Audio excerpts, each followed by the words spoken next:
It's now time to take a look at sports stories from across the globe with Ebi Iyomon. Good morning, Ebi. How are you today? I'm fine, thank you. Good morning, Vimbai. Good morning, Rufa, and good morning, Dr. Abati.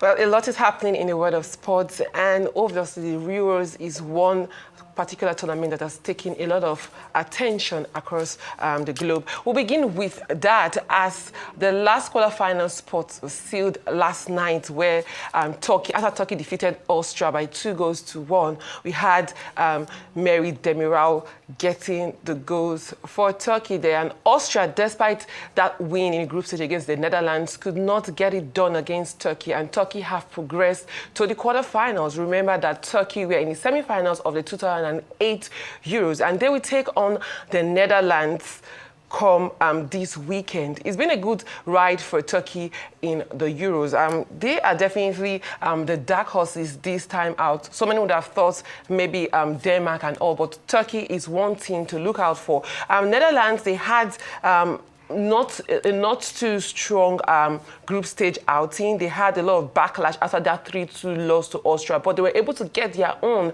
last night when they got a 3-0 victory there. We saw Gakpo in action, getting his third goal at this particular Euros. And we saw Malin getting a brace as well. It's set already. The Euros quarterfinal kickstarts on Friday when Spain takes on Germany and France take on Portugal.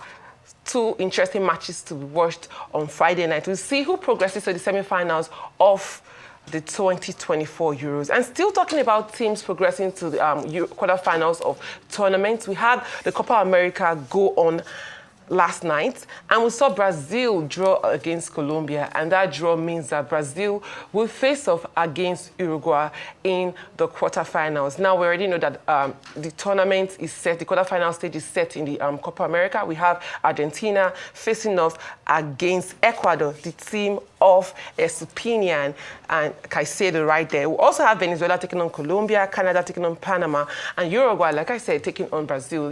Brazil did not have a good start to the Copa America, but they have been able to skin their way in to the quarterfinals. Uruguay definitely had it good for them. They've been doing well under the coach Bielsa. We'll see how it goes for Brazil. Can they do something different? Can they win the Copa America?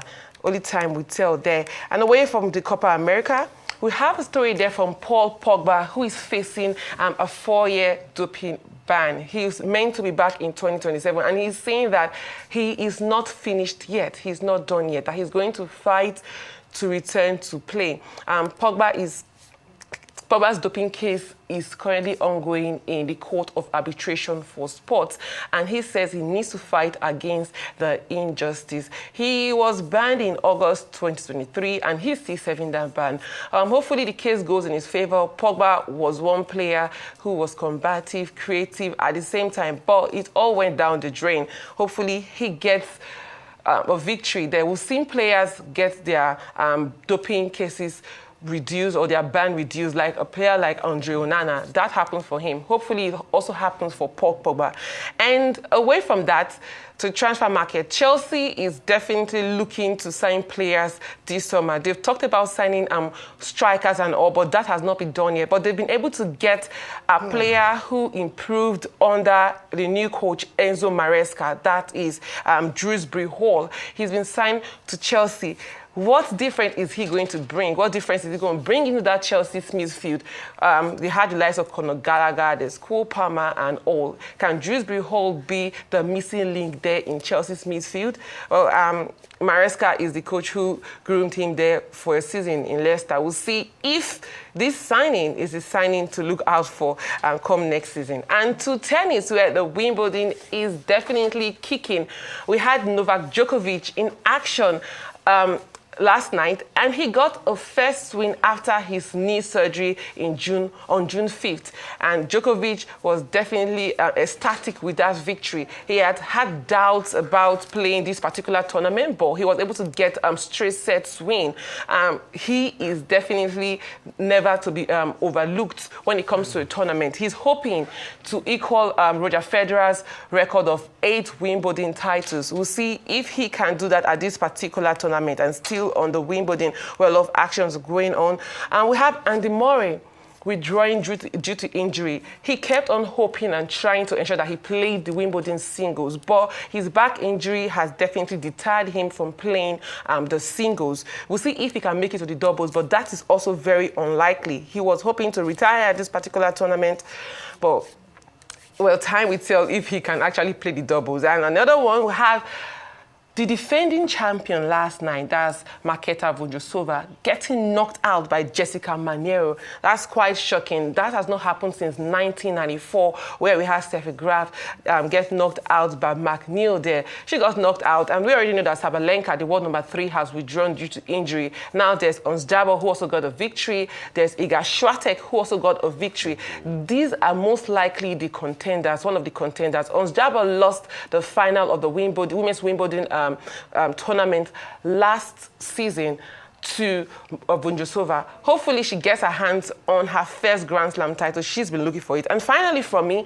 we have Aruna Quadri returning to be WTT star contenders there in Bangkok. We know that he missed the June and May editions, but he's hoping to improve his rankings ahead of the Olympics. He's ranked world number 16 at the moment. Hopefully he's able to get a win, because there are only 5 Chinese top players there who will be competing. So should he improve his rankings, it means he'll be one of the top seeds come the Olympic, July 2026, rather, when the Olympic kick-starts. He's done well for Nigeria. Hopefully he improves this time out come July 26th. That's all from me on Sports Day. I mean, I saw Iga Swiatek doing that thing so well yesterday against our opponent. In fact, the last set point game for me, I think she won 6-3, 6-4, was stuff of class act. She had 4 services and they couldn't, literally the opponent couldn't return it, and that shows the class of Iga Swiatek. But also kudos to Djokovic yesterday. He came after the injury, could piece his own together. But another big one we'll like to see is how far Namori will go. This might be his final curtain call after his surgery. He's trying to play double with his brother Jamie. Let's see how that pans out for him. For the Euros, I'm excited about the fixtures. Let's see how it pans out. France, Portugal. Both teams to me have been very lackluster, I must have to confess. I mean, I've not really, except for Germany, most other teams in the Euros, and probably Spain that gets the job done. Most other teams in the Euro, and maybe Netherlands yesterday that showed flash of brilliance against Romania. Most of the things. It's been not really very great quality Euro. I can't also say for the Copa America, because we don't get a chance to see it here because of cable listings and all of that. But let's see, the best man will win. Let's see who's going to get into the finals of the Euro. A lot of points to be able to prove out there. Ebi, I keep asking this question, and please, I hope it taunts a lot of people in governments. We have a couple of days to the Olympics now. Have they finally paid the athletes for the games they went to in Ghana, the All-African Games? Yes, finally, Rufai. Finally, I spoke with the minister about 3 weeks ago. After the Uyo game, yes, about 3 weeks ago, in June, he said yes, that all the athletes from the African Games have eventually been paid. He talked about the issues they had at the African Games, talking about, aside the home base, we know some of the home base actually had BVN issues, according to the minister. He also spoke about some of the foreign-based athletes who did not even have Nigerian accounts, and they could not pay them into their dollar accounts. But at this point, according to the Minister of Sports, all the athletes that went to the African Games have been paid. Okay, we appreciate that. Dear athletes, if you've not been paid, speak up. But thank you, Minister. Let us know. Right. In the same breath, I do hope that all systems are go and all preparations are going well for the Olympic squad. However, I want to focus on the Djokovic dominance because I'm so fascinated by him, and so I was reading up on how he recovered from his surgery in time for Wimbledon. Of course, such a fantastic recovery, such a great performance. So they were saying that he only drinks water from a certain mountain in Bosnia. He believes in his trampoline exercise. He meditates, but guess this, apparently he listens to the Beatles and another Serbian rock band called Električni Orgazma, and by listening to their music is how he's able to get his rhythm for how he plays on the court. So I thought that was quite interesting, especially because Djokovic is please don't argue with me. Djokovic is the GOAT of tennis. So I'm always fascinated as to how these guys get to the top and how they're able to stay there. So. And he stopped eating pizza because his parents were actually restaurateurs, but he knew pizza was not good for his fitness. And chocolate. And he stopped eating pizza. Yeah, very disciplined man. Let me address the issue of the Euro 2024. Turkey. They did very well yesterday, beating Austria. And the Netherlands, they found their spark back, and that congratulations to them, but they will be meeting Turkey next. But the story is about the Turkish goalkeeper, how he saved, a particular shot in his direction, and everybody thought, no, this is unbelievable. This is like Gordon Banks, the English goalkeeper, stopping Pelé in 1970. But the big story is that in this Euro 24, we've seen new revelations, not just about the younger players, but also about sterling moments, unforgettable moments as we get into, the last lap of the tournament. But I wanted to talk to you about the Falcons, about a lady who shares the same name with you, Onome Ebi. Onome Ebi has been all over the media complaining about Randy Wardrum. And he's saying that if Randy Wardrum, if he's confident, he should come and face her and tell her that she should not be in the 18 women team that will go into the Olympics. Now, the other day we complained about Osimhen. Now it's about Onome Ebi. And she's saying Mata of Brazil, who, like her, will be at the Olympics, will be going for the Olympics, or is it what Olympics? A record 6 times. So what is so special about Onome Ebi that she's taking on Randy Wardrum or Francesca Odega, saying that they have to be in the team by all means possible? Can you speak to our angst? Well, I think, first of all, I think there's a misconception. That's what she was trying to clear.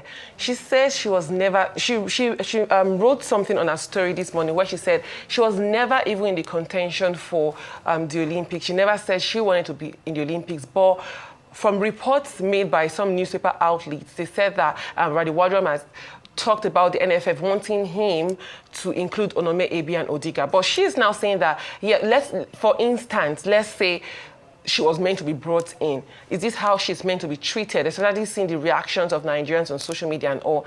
Because there are some stars, for instance, Sinclair of Canada, at the last World Cup, she was treated like a hero when she was retiring. Mata has, in the last 2 years, been treated like a hero in Brazil. She's a legend of the game. And for Onome Ebi, she's the only African to play 6 straight World Cup tournaments, and she will be going to the Olympics. Nigeria has not been in the Olympics for 16 years, and this is the first time it's going to happen. She's saying if it does happen, can Nigeria not let her retire internationally at the Olympics, if possible? I think that's what she is saying. But with the way she addressed the issue, it was almost seeming like Osimhen, but in a more polite way. Yeah, we know what she's saying. I mean, she's saying she wants to exit with glory. She's 41. Mata is 38. Yes. Yeah, but in terms of achievement, can she really compare herself to Mata of Brazil, who is the highest female goal scorer of Brazil? Well, she cannot, by pedigree and what Mata has done globally. But Mata has not even won the Copa America or the World Cup herself. But Onome Ebi has won several Women's African and Cup of Nations, but not comparing her at all to Mata, because what Mata has done for women, the hope she has given the younger girls is something else, is something different. But Onome Ebi, in her own right, is an African legend. All right, Ebi Iyomon, thank you so much for that. We'll look forward to more from the Euros.